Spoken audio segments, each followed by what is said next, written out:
Welcome to the Boschcast with James Boschman and Denise Young, where we talk about Manitoba real estate and everything else that's on our minds. What's going on, everybody? It's James Boschman and Denise Young with the Boschman team. And it's been a long time since we've done a podcast together. Yeah. I think the last one, I had done one with Addison, and we made some changes and joined a new cloud-based brokerage, which has been pretty cool. And yeah, a lot of things happened since the last time we were on here. A lot of things moving and shaking in the market, and another interest rate increase, which is not so super fun. Right. But yeah, let's start this off and kind of talk about what's going on. I don't have any jokes today, so next week I'll have some. Sure. I was not prepared for that. But yeah, so just anecdotally, how are you feeling right now about the market? Like, boots on the ground. I know that you've sold some houses on the buying end. Yeah. I feel like it's still a mixed bag out there. Like, there's definitely some areas that are absolutely crazy going into, multiple offers. I mean, I was definitely part of those. Mm-hmm. And then there's lots of houses that I'm showing that are well beyond offer date, and you could definitely pick them up for less than asking. And often we say, oh, the South is always crazy. You know what? I am showing houses in St. Vital that are like at day 29, day 56, right? Like, yeah. It's not just the South that's crazy, and it's not Mm-hmm. just the South that has houses sitting. Right. So it's a huge mixed bag right now. Yeah. I'm finding that, a house that's positioned correctly in the market. Mm-hmm. Yeah. And, with an offer date. So positioned correctly might mean like undervalue the house to try to get multiple offers. Right. Like those are getting, a fair amount of offers. I showed one in Fraser's Grove, and Fraser's Grove is always, been very attractive area. For sure. And it ended up getting 8 offers. I don't know what it sold for, but, average what I'm seeing from, offer dates, if they don't sell unconditionally on offer night, then chances are they have, at least a financing condition. Yeah. What I'm noticing is anywhere between 30 to 60, sometimes about 80 grand over list price, depending on the property. But it's very house dependent. It's not like every house dependent. Yeah. I am also finding it more risky to take an unconditional offer, because I'm finding these pre-approvals mean less and less right now.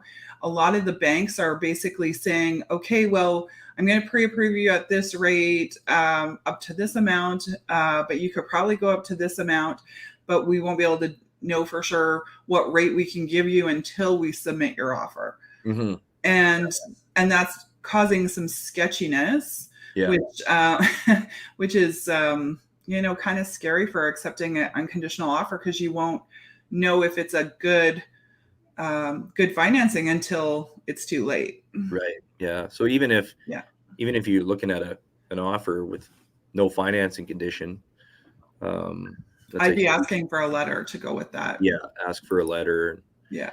Same on the buying side. If you're in the position where you feel confident that you can write an offer without a condition of financing, make sure that you get all of your ducks in a row ahead of time. Mm-hmm. To try to avoid, because like Denise said, like, we're seeing banks that are giving like literally written pre-approval letters. Yeah, and then declining people. And then declining people. And to me, that's not a real pre-approval. No. A real pre-approval is like you're pulling everything. You're digging into the weeds to try to figure out the whole situation, and doing all of that stuff ahead of time, so that when you give a letter, this is as good as gold. You just got to go out and find the property. And I'm seeing a lot more appraisals coming in now. People are being a little bit more fussy on the appraisal side, even in the new construction stuff. Yeah. Whereas before they didn't really, appraisers didn't really have a need to call the agent, call me for questions. But I'm noticing on new construction, even though, we've got like 2 years worth of comparables, the appraisers are phoning, asking, what kind of features and benefits does this house have to warrant the sale price, which tells me that, they're probably under pressure from the lenders as well. Right. Yeah. So, but yeah, so still seeing, some houses going into multiple offers, but then some houses, sitting on the market for a little while. And yeah, and very nice houses in themselves, right? Like, yeah, like I couldn't, the few that I'm thinking of, I couldn't pull a good reason other than they were priced fair, instead of underpriced, maybe. Yeah. Right. I think a lot of that is, heading into the summer months.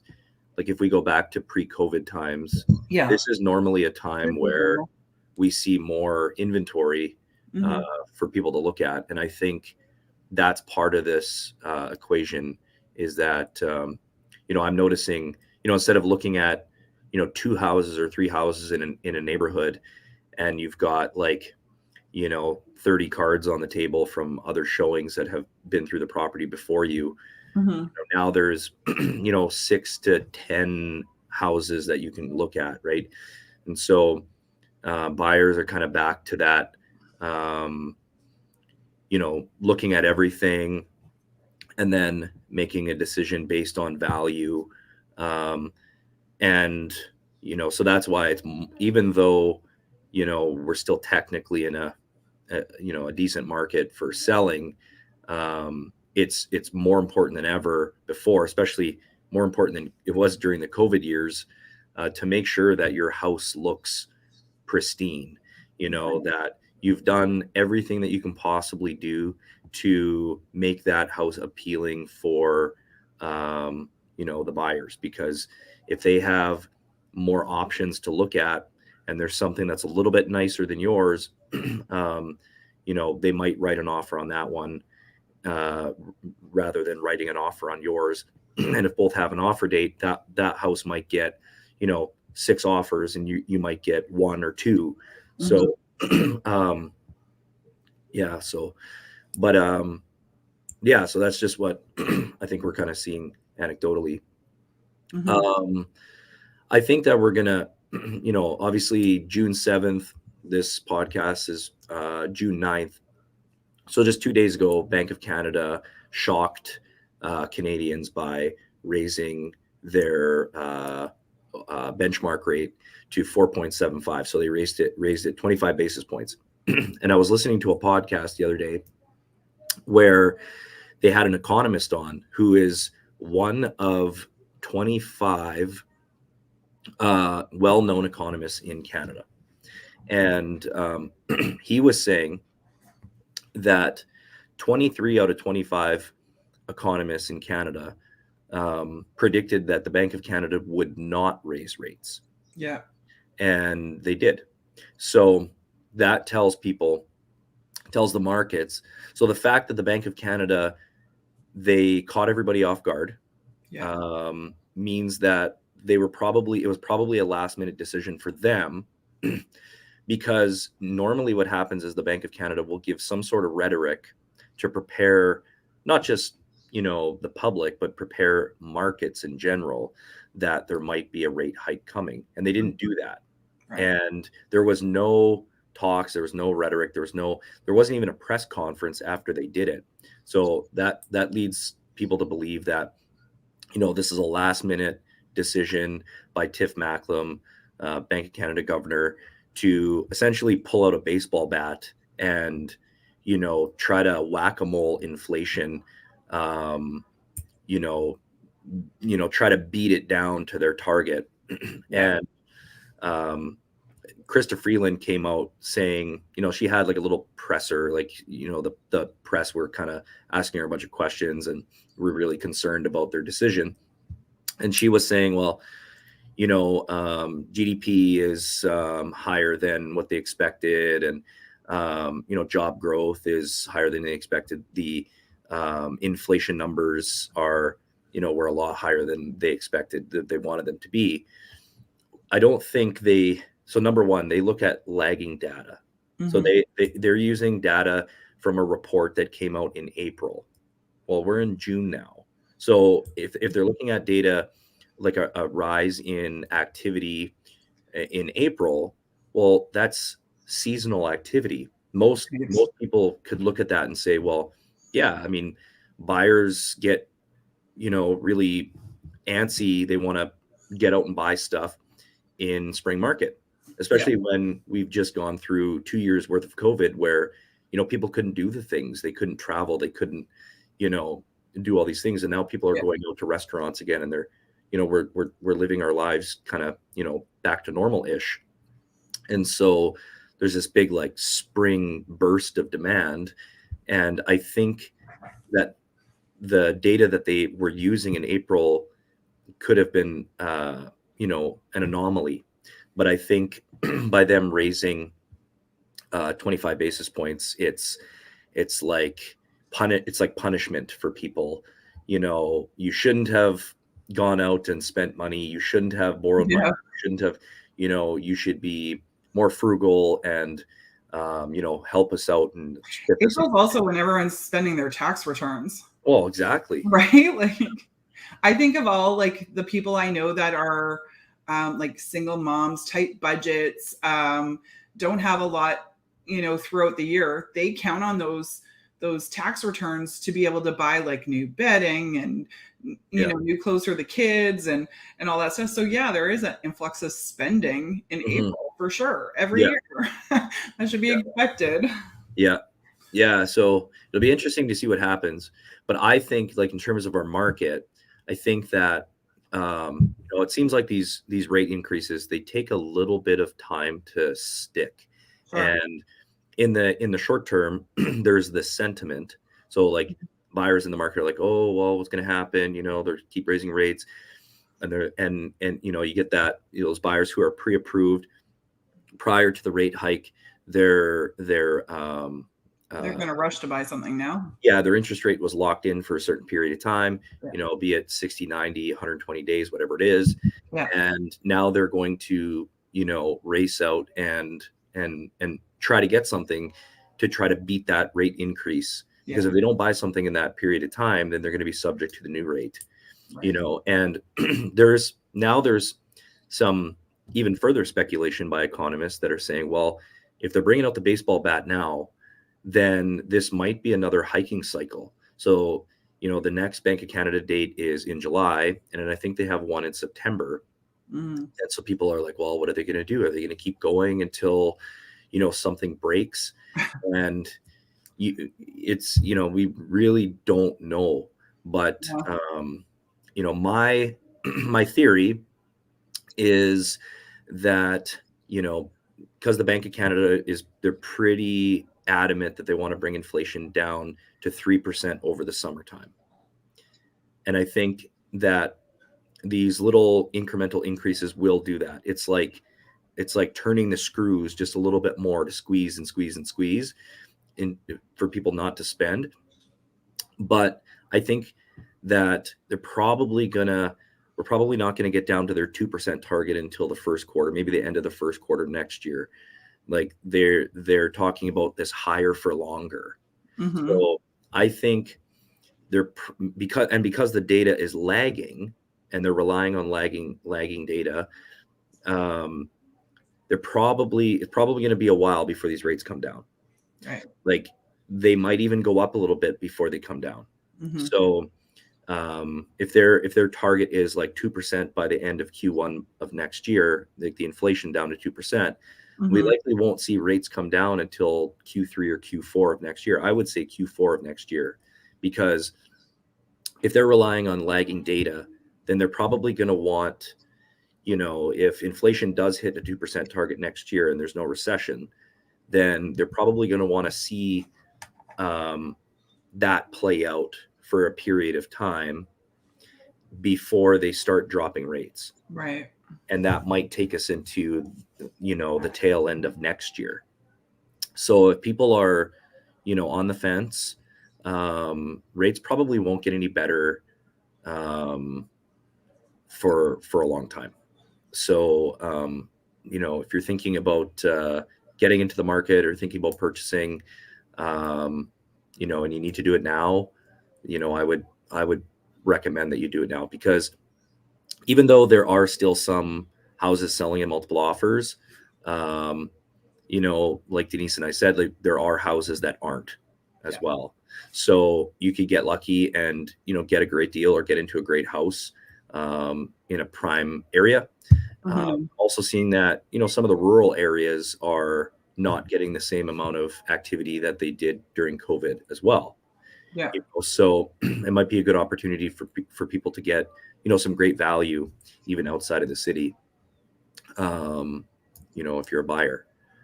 So, but you got updated 5-year fixed rate, like an average fixed rate. Hey, Denise. Yeah, 5.29% is Okay. what Sue can pretty much offer. Yeah. Yeah. So Yeah. 5.29. Yeah. Depending on the lender, depending on you as a borrower, 5.29% on a 5-year fixed. So yeah, so obviously you got to qualify 2% over that. So you're qualifying at 7.29%, which could. Actually, she had a qualifying rate on here. Let me just tell you what she had on here. The Bank of Canada qualifying rate is 5.25. Okay. Hmm. Okay. Well, that's not bad. That's not bad. Mm-hmm. That's actually low. That's lower than what you're paying. Yeah. That's interesting. Mm-hmm. I wonder if I haven't done too much digging into it, but I wonder if banks and lenders are talking about 40-year AMs, like 40-year amortizations now. Yeah, I haven't seen any of those. And Because ultimately, like, whether people admit it or not, or like it or not, the banks right, in this country, they run the show. right, And so if they feel like, um, lending rates have dropped, or, there's increase in defaults, they're going to collectively have influence over the decisions of the Bank of Canada, even though Bank of Canada would tell you otherwise. Uh, Mhm. our banks are they're centralized, and so they're heavily regulated, and that's why when we're seeing in the States these banks closing and stuff like that, people like rush to take their money out, and then they would go to another bank because all the banks are private, so they'd go to another bank and put their money in another bank. But here, if somebody heard that RBC was going under, for example, and everybody made a run on the banks and started taking money out and went to put it in, where do you take it? Like, you put it in Scotia, you put it in TD, they're all the same. So you're not really protected that way. But so, and that being said, like, the banks have a lot of influence, and I think that like, they don't want to lose business. And I think that, they're going to have some push and pull in this interest rate environment as well. And they have things that they can do behind the scenes to, to incentivize purchasers to qualify for financing and stuff like that, Right. offer incentives and do all that kind of stuff. So, Mhm. but, yeah, can I tell a quick story? Yes. Okay. Looking forward to this one. Okay. So it's kind of a funny one. It doesn't, the story doesn't involve, well, it doesn't really involve me, but it involves a home builder client who I'm sure he would be totally fine with me talking about the story, because we've talked about it with everybody. over the years. And it's just a funny story. So a few years ago, before COVID, I was selling for a builder who was doing a lot of stuff in building a lot of houses in the East Selkirk, the RM of St. Clements area. And he had projects kind of scattered, in different job sites all over the place. And, custom home builder. So, kind of a smaller company in a way. And a lot of the trades guys were in-house. And so what the builder did is he bought his own skid steer. Yeah. So for those listening, a skid steer is like a bobcat. They use it to, excavate basements. They use it to grade yards, spread gravel, backfill, all that kind of stuff. And, it was a huge cost savings for the builder to just go out and buy one because, instead of like hiring the skid steer companies to come out and do all the grading and stuff, they would just do it in-house. So the builder had a guy who worked for him who would do all this work. So part of, if you have a skid steer, you have to have a trailer to haul this thing. And then you have to have a truck that can pull the weight of a skid steer. Right. So what they would do is the builder would drop off the skid steer and the trailer at a site, and he'd put a trailer lock on it so that nobody could steal it. Yeah. And then the guy who was operating the skid steer could do what he needed to do on that site. And then they would use the truck to pull the trailer to another site. So they go like from site to site to site to site with this thing. Yeah. And so they had this idea, the builder had this idea because he wanted to know where the skid steer was going to be going from job to job.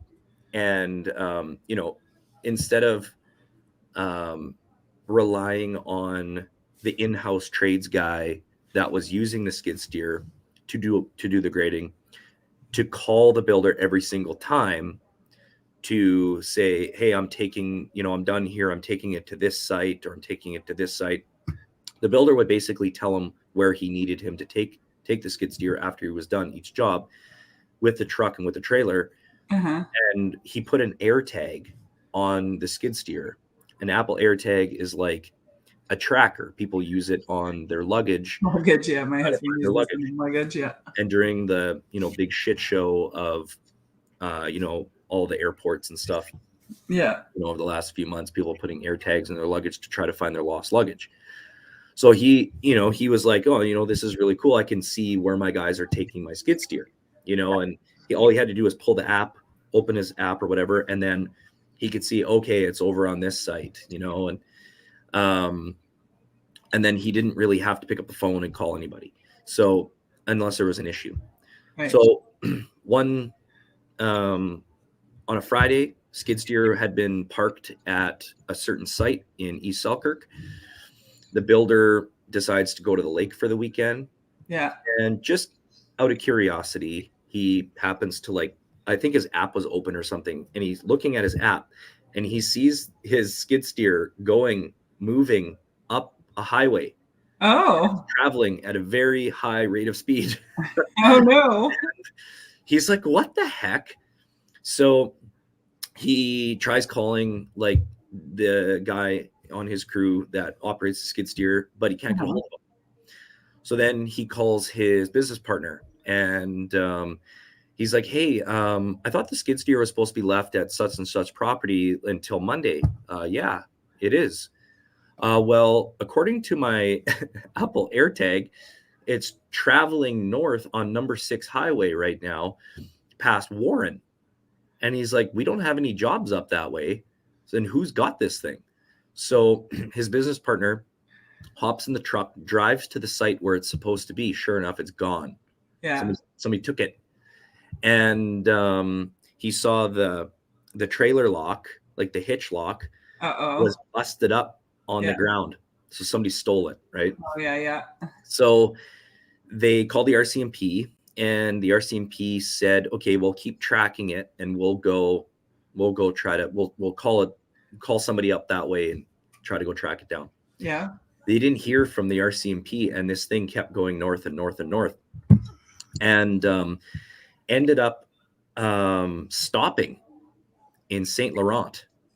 Okay. At the I guess there's a gas station there. Yeah. And it was stopped there for quite a while. So the builder's business partner gets in his truck. He just starts driving, Yeah. like trying to get the RCMP out there, not really getting any response.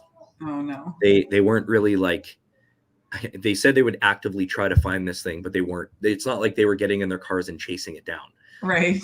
So business partner gets in his truck. He's chasing it down. So he's up number 6 highway. He's on the phone with the builder, and he's like, yeah, it's still stopped there. It's still there. It's still there. So it takes him like however long to get up to St. Laurent. He sees it. It's in this parking lot. Yeah. So it's like in the evening now, and getting dark. So he pulls into the parking lot. He sees his skid steer, sees his trailer there, and it's being towed by this truck, and it doesn't have any plate. There's no plates on the truck. There's just like a temporary sticker in the window. Yeah. So he's like out there taking pictures. He's fully expecting somebody to come run out and do something. Nobody came out. So he had the key. So they always take the key out of the skid steer, and it was all locked up. So these guys didn't even have a key that stole it. They didn't have a key to get into it. I figure they'll deal with that later. Yeah. So he had the key with him. So he unhooks the trailer. Yeah. Backs it up, and then gets in the skid steer, starts it up, and instead of going backwards down the ramp, he goes forwards. And what he did is he took the bucket and he put the bucket down into the truck box and locked the truck there. Oh my God. Yeah. And he pushed down so hard on the truck box that the whole box just went. Brr! Yeah. And the wheels of the truck were rubbing inside the wheel wells. And then the bucket was up high. So I guess he was able to open the door to get out. And he takes the key out, shuts it off, puts everything in lock, and then proceeds to walk around and try to find this guy whoever stole this thing. And you couldn't find him anywhere. And he was talking to different people. He's like, do you know who was driving this truck? Nobody knew. Wow. And finally the RCMP shows up. Yeah. And truck was stolen. Obviously the trailer skid steer was stolen. Yeah. And they just so happened to steal a truck with no plates that had a temporary sticker on it. That and I guess the truck was barely able to tow the trailer. It had a hitch, and all, but it wasn't really capable. Yeah. So they figured they probably had a really hard time towing this thing, and they just kind of ditched it there.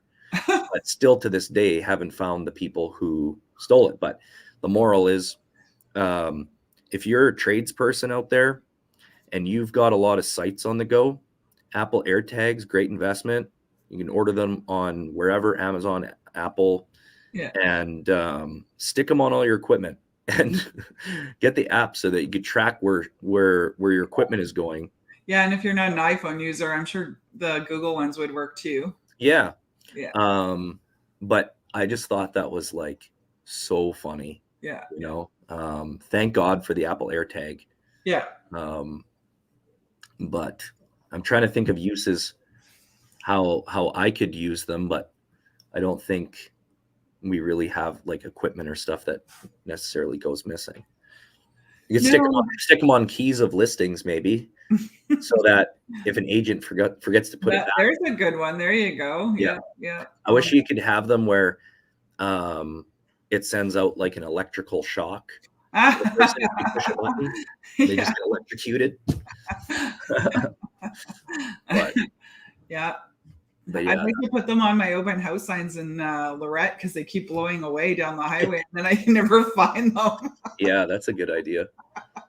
So, although those are only $15 at least to replace, but yeah. But yeah, how many times have I replaced those signs? Yeah. But yeah, I'm just thinking, like, if you're a home builder, if you're in construction, you got expensive tools, equipment. Expensive stuff. Yeah, Yeah, exactly. air That's a tags are really, great little investment. And yeah, you can like hide them on the machine so that, they're not visible. People aren't going to come and pick them off or pull them off or steal them. yeah, But yeah, it's like a little GPS tracker. yeah, exactly. I know I see a lot of guys holding their wallet instead of having them in their pockets. Mm-hmm. And my stepdad is one of them. And he tends to put his wallet down, like, on the tailgate of the truck or something. Yeah. So yeah, no, my mom did buy him one for his wallet so that, because like he'll leave it in crazy places, and, and then he's like, "Where's my wallet?" Exactly. Yeah. That's a pain in the ass to replace. So yeah. Mm-hmm. Pretty soon we'll have them embedded in our body, I'm sure. Right. Like, yeah. I know. I've joked about shoving one on our dogs, but just on their collar, attaching it to their underbelly. Yeah. Well, So yeah. But yeah, I don't know. I know that they have specific ones for dogs, but yeah, I'm like an Apple user myself, so like I'm like, oh, I like the idea of having the AirTag, and then I just don't need another app. Yeah. But yeah, James uses it for his luggage, and he said like it's kind of wild at the airport because it actually makes you worry more because it looks like your luggage is nowhere near the plane for the longest time, and then once you are like sitting on the plane, suddenly your luggage is there. Yeah. And so he's like, yeah, no, it actually made me worry more. But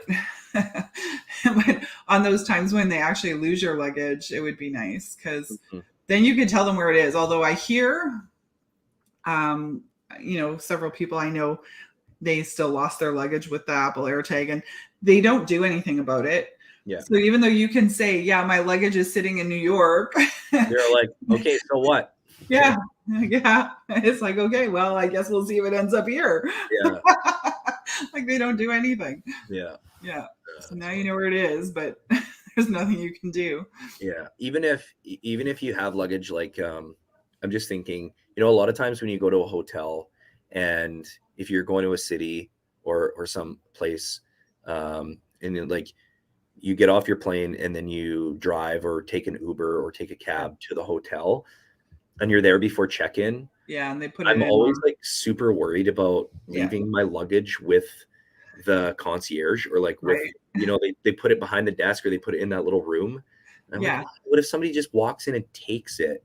Well, not only that, but sometimes there's so many people's luggage in that room, and then I don't know if you've been to the ones where they have like you can go in there and change and shower and all that stuff, but so can everybody else that has their luggage. Yeah. Like, so what if someone else goes through my luggage? Yeah. I think I've seen those more in Mexico than in the States, but like I just find like it's not very secure. I'm never very happy about it. Yeah. I never want to go too far away. Yeah. Okay. That concludes my story. That's So let's talk about our topic today, or this week, which is the costs of buying a home in Manitoba. So we'll talk about like some of the common costs that are associated with purchasing. You want to take this one, Denise? Sure. Okay. So I talked to the lawyers to just, have an update on the lawyers' fees. And I heard pretty much anything between $1,100 and $1,350 for lawyers' fees, plus the disbursements. Okay. And disbursements obviously can vary because it depends on if people want a survey or title insurance, which is cheaper, but, doesn't help you if you want to build a fence or a garage or anything like that. Or I guess if you're buying a condo and you need to get a status certificate or something. Yeah, exactly. And then, there's all the usual stuff like tax certificates, title searches, and tax adjustment and interest. So you're probably talking, I like to tack on $1,000 if you're not getting a survey just for that stuff. More depending on that tax adjustment, if they're not on tips, if the house wasn't on tips, that tax adjustment could be more. Yeah. And then of course the big one for buyers is LTT, land transfer tax. Yeah. On a $200,000, that's pretty low cost price of a house right now. Yeah. Let's go with a $400,000 house. Yeah. Is $5,720 for like $5,720. Yeah.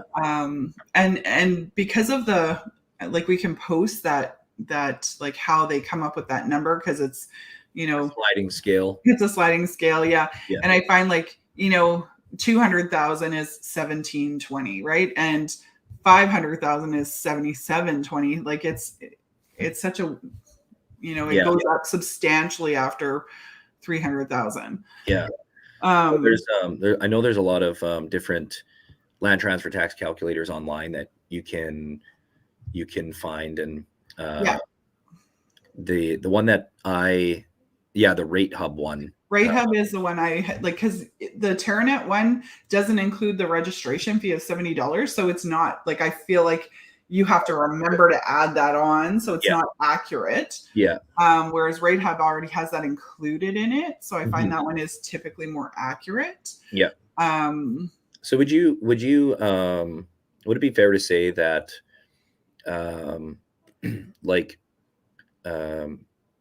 lawyer fees and land transfer tax could be around 2% of the purchase price? Yeah, I've even had some mortgage brokers say that to up it to 2.5, just to have a little buffer, in case, like, especially for the person who, wants the survey and all the other extras, I'll say, that you might need to account for. So having 2.5% of your purchase price available for closing costs would be a great idea. And the nice thing is if you do have a little extra in there, and there's always something that goes, I'll say, wrong after you take possession. So, like, my first house, the hot water tank went 7 days after possession. Yeah. Right? Like, have a little buffer. Yeah, it's nice to have that little buffer, because, then now you're not scrambling to find money. Yeah. When money's usually pretty tight that first, few months in a new house and everything, right? Because you're moving costs, you're like, even to rent a truck or pay movers or whatever can get pricey. Yeah. And I find people tend to buy, new furniture or other new stuff for the new house, right? Yeah.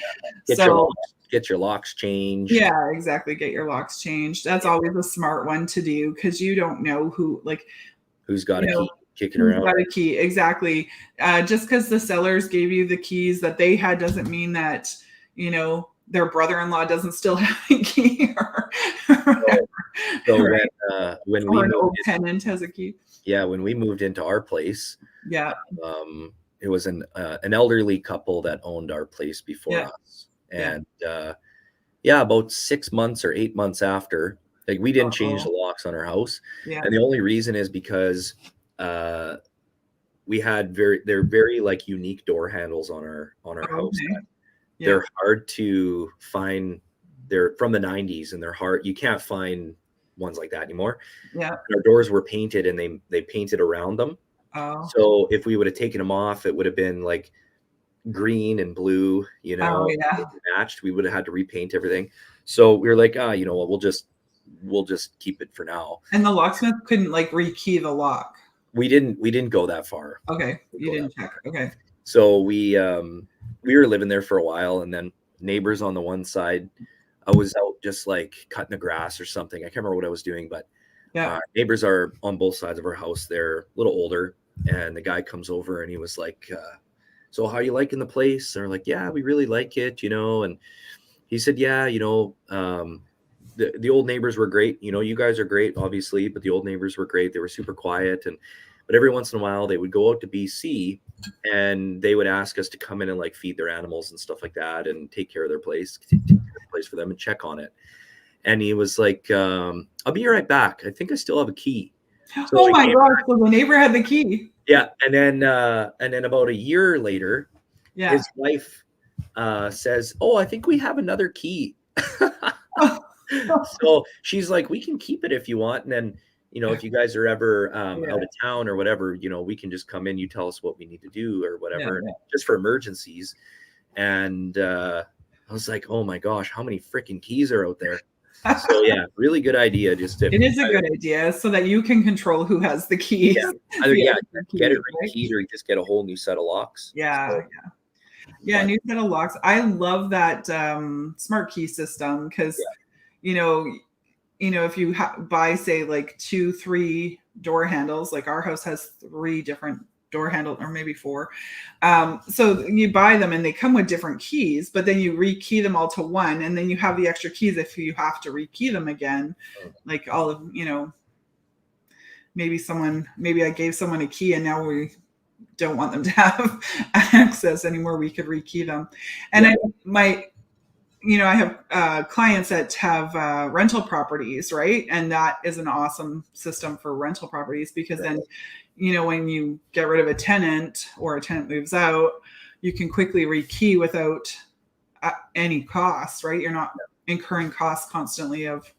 Yeah. Mm-hmm. Yeah. Same with those coded, the keypads, right? Those are handy for that as well. For sure. But yeah, so some other costs of buying, I'd say like the maintenance and repairs, like I was saying. It's good to know what your budget would be for especially immediate repairs. Like, some of the houses I've seen lately, like I don't think you could even move into them without like doing something immediately. And sometimes it's not necessarily something that, like one of my clients just bought a house that she has allergies and the house has carpet. So like that is going to be an immediate thing because of her allergies. It wouldn't have been an immediate thing for everybody. Yeah. Right. But because of her allergies, they're going to have to do that right away. And then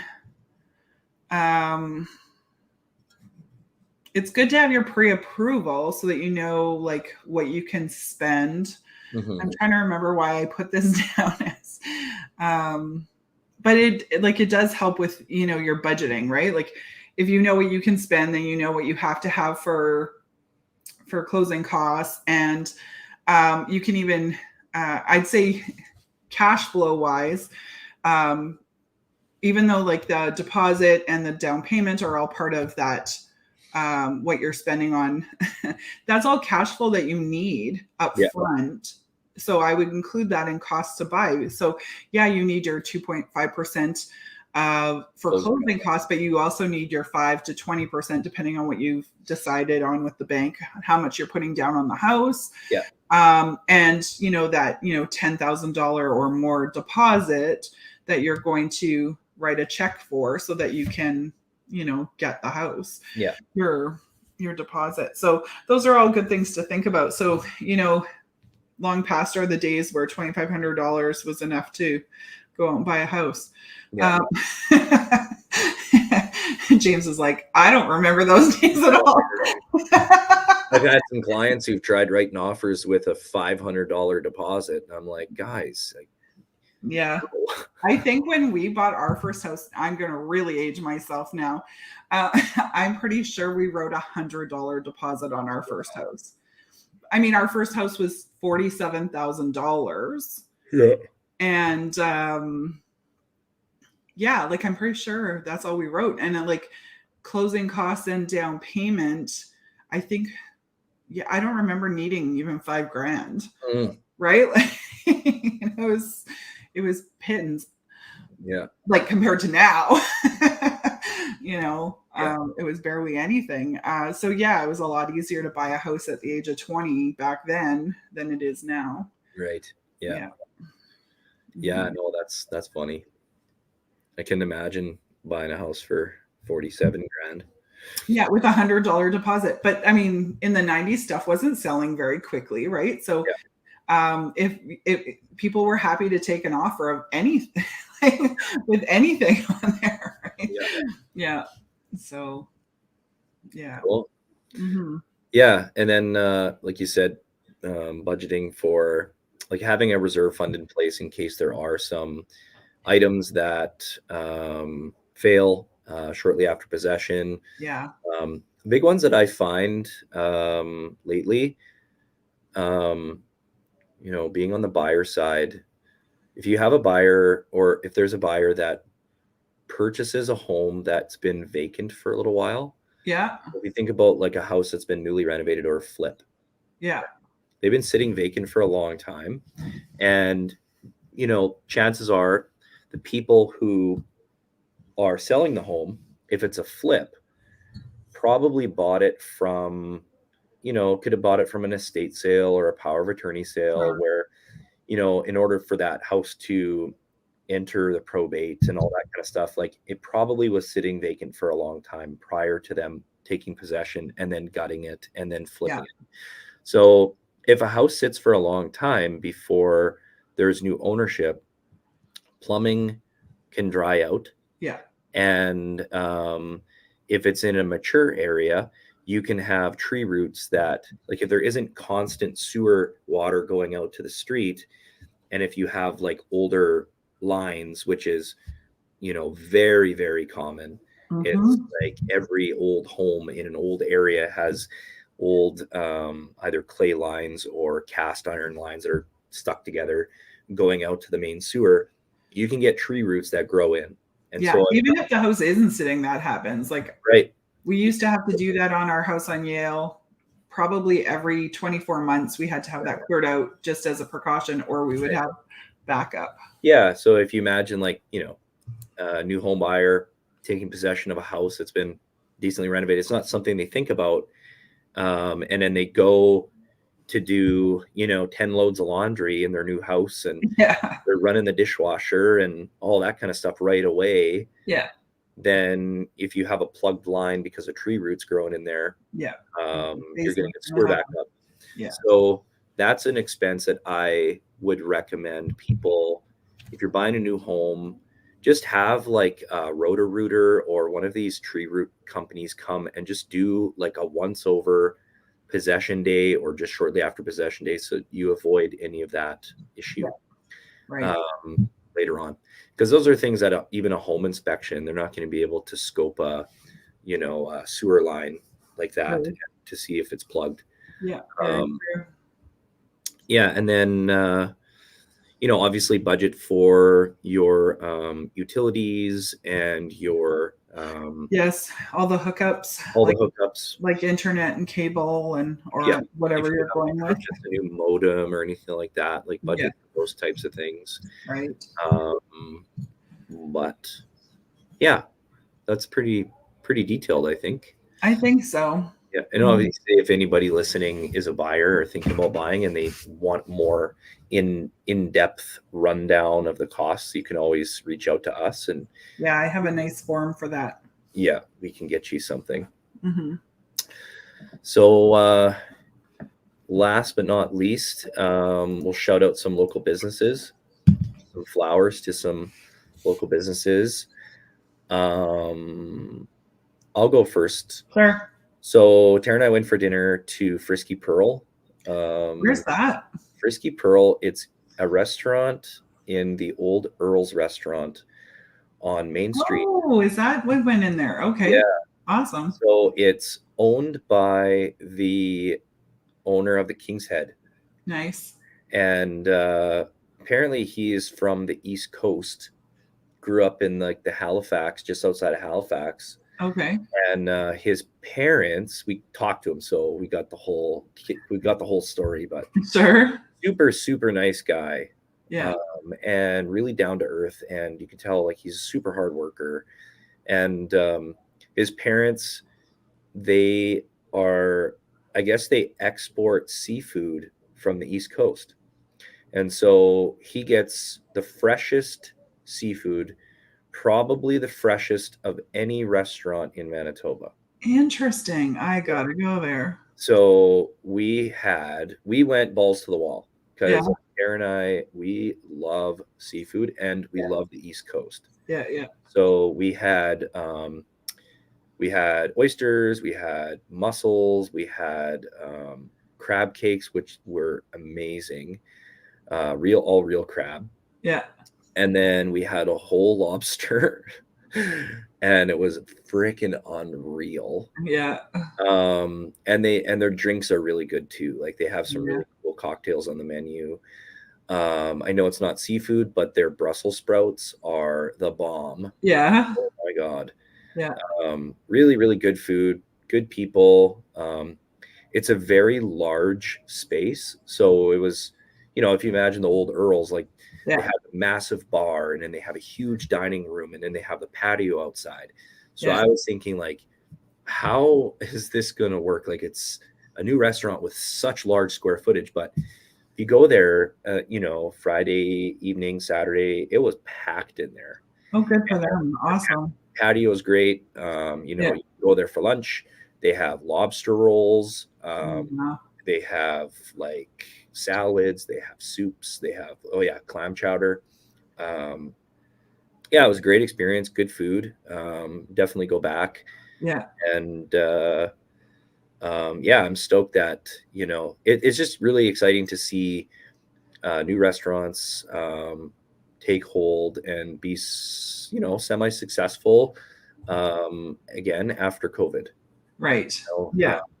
There seems to be like a new renaissance of restaurants, which is and that particular business owner, he worked really hard to not lay off his employees during COVID. Like they switched to a different business model than a restaurant, right? Like they were like packing up groceries and delivering groceries and stuff like that. Yeah, like they were really King's Head pub. Yeah, almost wasn't a thing during COVID because they almost had to shut down. And well, most restaurants did have to shut down for a good portion when we weren't. So in order to not lay off his employees, he actually switched to grocery delivery. Yeah, I thought it was genius. I know lots of businesses tried really hard not to lay off employees during COVID, but like as a restaurant owner, like I don't know too many restaurants that didn't have to lay off people for a portion of the time because they were forced to close. Yeah. Right. So I just found that really awesome. So that's definitely and they've hired Friskee Pearl. They've hired, I guess he was saying they've hired a bunch of Ukrainian refugees. Oh wow. And trained them up, and they have a lot of serving staff that they don't necessarily come from a serving background, but they're really, really good. And it's meant to be like when Tara and I went to the East Coast, when we were on Cape Breton Island, we went to this lobster supper hall. And it's like a massive communal space, really, really noisy, really loud. Yeah. And that's the way it's meant to be. That's like the vibe. It's just a lot of energy and like really, people are enjoying themselves. Friskee Pearl, they have live music in the lounge area, which is kind of cool. But so it has that like open air, people sitting close together, big groups, atmosphere. And they have this thing on their menu where you can buy around for the kitchen. Wow. He said they're not getting juiced on the job, but like they do this thing if you buy around for the kitchen. I don't know how much it is. I can't remember, but you can essentially give them a tip.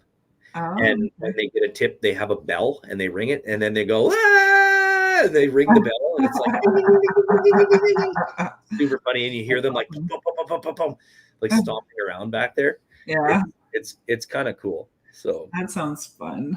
I know what they're going for there, and like when Tara and I were on the East Coast, it was a vibe for sure. It was so fun. And that's what they're going for. And it's cool to see like Manitoba is such a landlocked province when it comes to seafood. It's nice to see like some good, fresh, really high quality seafood. Yeah. So right on. Yeah. That was my business of the week. Friskee Pearl. Awesome. Well, I have two. We've tried to get out to the White Shell a few times in the last month, and Brereton Lake Lodge has amazing chicken fingers as well as a pickerel meal that are both very good. And Pinewood Lodge, they do have like a small like fast food menu, but they have awesome ice cream, a ton of other stuff. We always stop there. They're our go-to spot for like firewood and ice and everything, because we usually camp at Nutamic. And I don't want to put any store down, but I just always know that Pinewood Lodge is going to be open. They're open like every day of the year, except for I think Christmas. So they have very consistent hours, right? So I just find like, I just need to, if you're out there and you think, oh, I need to get something, I always just pick there because they're going to be open. And I, grew up going to Brereton and Dorothy Lake. So which is where Pinewood Lodge is. So I've been going to them for so many years. And even though both of them have new owners, those new owners still know who we are and treat us like even though I probably only go to the park, 3 to 5 times a year. Yeah. I'm not a regular out there. I'm not a cottage owner or anything, but, we walk in and she's like, oh no, Jameis, I don't have your, I can't remember what the heck the thing's even called. He always gets this cappuccino slushy thing at Pinewood Lodge. She's like, our machine is down. She's like, but can I try to make you a mocha milkshake? Oh yeah. Like she just knows right away, right? Like that's what he was there for and whatever. And anyway, so I'll just shout them both out because they're both awesome and at opposite ends of of her. But we usually try to make sure we go to both of them several times a year. Oh my gosh, I love the white shell. Yeah, so I know, me too. Yeah, it's such a beautiful part of Manitoba. Yeah. Very different than the rest of it. I have to go for some hikes there soon. Go for a canoe ride. So cool. Well, I think that sums her up. So I will, if anybody has any questions, real estate related, if anybody needs help navigating through this interesting market, please reach out to one of us and we're always happy to help. And like, share, subscribe, helps with the algorithm and our business and is much appreciated. But we will catch you guys on the next one. I hope you guys have a great week and look forward to seeing you guys next time. Bye. Bye for now.